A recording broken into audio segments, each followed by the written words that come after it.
So this lesson is on area, and we're going to first start by reviewing the area of a circle. We may have done this a little bit earlier in class, but we should maybe go over again. But we want to figure out how we get the formula for the area of a circle. Because what's important to understand is area is measured in squares, but the circle is not a square. So how do we figure out how many squares fit into this circle? So one way we can think of this is we can start with the r squared value. So see the little blue square there? R squared is the square that we're going to use to try to figure out the area of that circle. So that kind of reddish orangish circle there. So if I look at the square on the outside of the circle, which is clearly too big, but we can see that the square on the outside, the white square on the outside, there's 4 squares.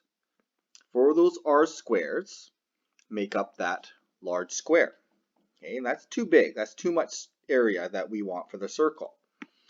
So then we can actually think, okay, well, we can underestimate that square by looking at the interior square. Okay, so if I chop up that interior square, I've got 4 half squares in there. And so that the r squared is going to be made up of, the interior square, or the smallest square, is going to be 2r squared. Okay, so I'm going to just shade that, just make sure we're clear on what area we're looking at. I'm going to shade that in purple here. So this interior square, that one there, is going to be made up of 4 half r squareds, or 2r squareds. Okay, so we want to figure out, okay, well, what would be a reasonable area approximation for the circle? Well, if you look at that, I think it's not a stretch to say that that circle is kind of halfway between the small square and the big square. So the area of the large square being 4r squareds, and the area of the square inside is 2r squareds, and we could say that approximately somewhere in between 4 and 2, so we'll say 3r squareds is not a bad estimate for the circle. Okay, it's somewhere, if you kind of look at that area outside the small square and the area inside the big square, those areas aren't too far off. I would maybe say that one's slightly bigger, so it's a little bit more than 3r squareds. So 3r squareds is a reasonable estimate of that area. So the formula for the area of a circle is, from what we've learned before, is pi r squared. And what can we say? Why can we say that pi r squared is a reasonable estimate of the area of a circle? Well, a good reason we can say is, well, pi is approximately 3.14, which is close to our estimate,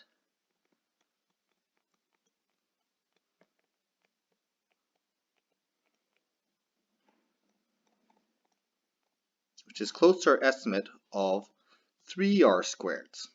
Okay, so that pi r squared is a reasonable, yeah, it makes sense, sure. That's not too bad. And it looks, if we kind of look at it a little bit more closely, if your eyes are seeing what I'm seeing, my eyes are seeing that that inside is a little bit more than the outside, which means that it's going to be a little bit more than 3. Well, that even further justifies pi as a reasonable amount of r squared to fit into that circle. Okay, well, calculating area. When we calculate area, we are calculating the number of squares. So to find the number of squares, we really just need to do length times width equals area. So basically, all area formulas are based on length times width. So if I take a look at the area of a rectangle or a square, I just do length times width. Okay, there's our length, there's our width, and that gives us the number of squares that we're going to find inside there. The square is just going to be length times width again, but square is a little bit special, so we're going to square that instead of use multiplication. Okay, the area of parallelogram, well, again, everything's based on a rectangle, so we can get squares. So if I take that little piece there and I move it over, I can just fit it in there. So really I'm just dealing with the rectangle of this size. So if I think of the area of this rectangle, it's just going to be length times, I'm not going to call it width, but I'm going to call it height. Actually, maybe I'll change that even to base. So that length is the base times height.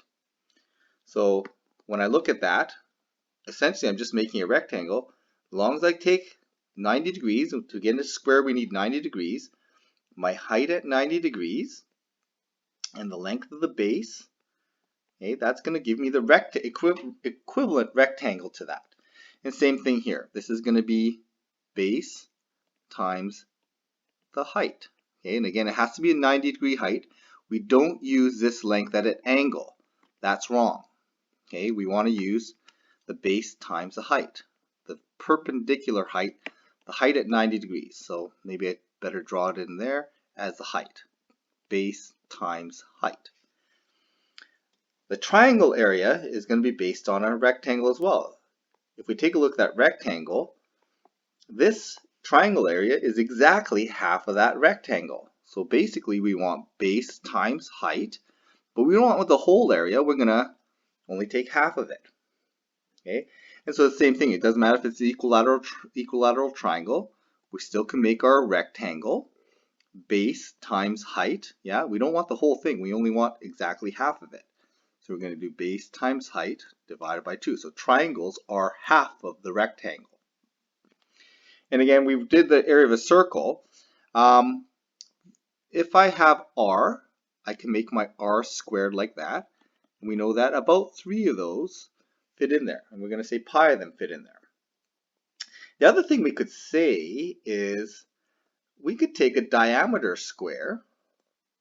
Okay, and this is the one we want to use, although I just want to show you an alternative. If I take the diameter square, about 3/4 of that diameter square is the circle. In fact, I'm not going to use 3/4. I'm going to use pi over 4. Instead of 3/4, pi over 4 is about 3/4. So there it is. We can actually use the diameter to calculate area. Okay, again, I don't recommend this one. We should really use pi r squared because that's one we're more familiar with.